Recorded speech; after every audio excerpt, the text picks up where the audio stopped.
Are you ready for the most bizarre headline you're going to hear all day? I mean, folks, this is bizarre.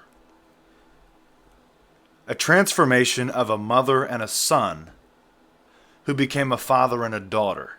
Now, if that doesn't make any sense, let me put it to you this way. A mother who gave birth to a boy, they both have now transed into a mother and a son. So they switched genders from a mom and a boy into a dad and a girl.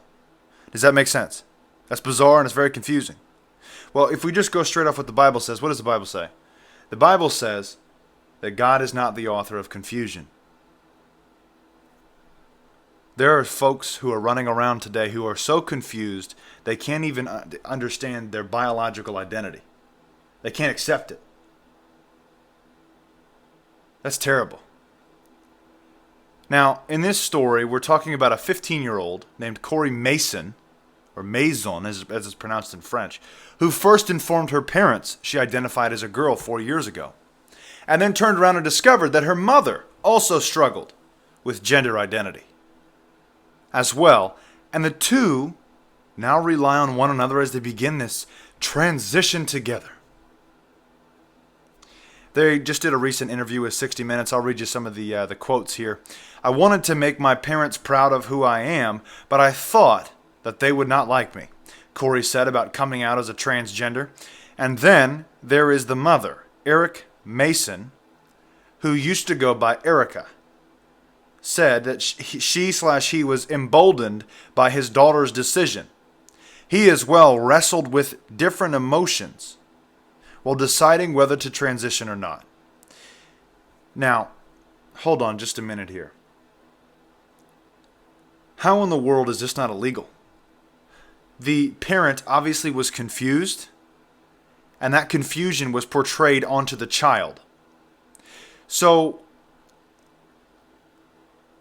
instead of, I'm trying to think how to word this correctly, because this is a tough little twist. If an individual's confused already at their very core about their body, I shouldn't say their very core because we know it's at the core. The soul is the core. Okay, I almost said sword, but the soul is at the core, right?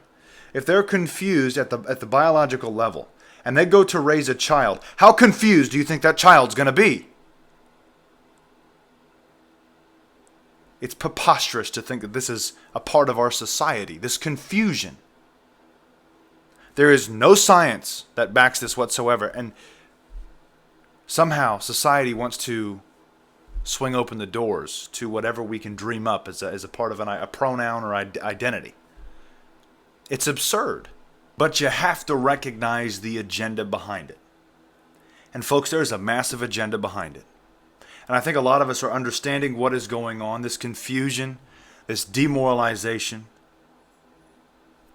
There's a reason they're doing this. There's a reason this is in headlines all across the world. It's called subversion. Because there is a small percentage that is confused with their identity. Don't forget that. It's not like this. It's not like it's a massive amount of people. It's not like it's 3/4 of society. It's not like it's even 1/4 of society. I would actually argue that it's under 10%. But I'll tell you what, the people who are under 10% are somehow changing the rules in all of our schools so future generations can be confused about identities. You see, the thing with that is it's called demoralization. It's called subversion. It's a tactic, and it's all about psychological warfare. And it's being brought about on purpose. Because a society who has been demoralized is easily destroyed, is easily pushed away. History's proved that. And it's happening again. We've got to wake up. Share this message right now. We've got to stop the confusion. Confusion is of the devil. God is not the author of confusion. And these people are confused. Very confused. I want to thank you all for watching and listening. God bless and carry on. Go Unlimited. Act now and save almost 50% on a yearly membership. Use promo code SUBPRO15. Find out more at christiantruther.com/info.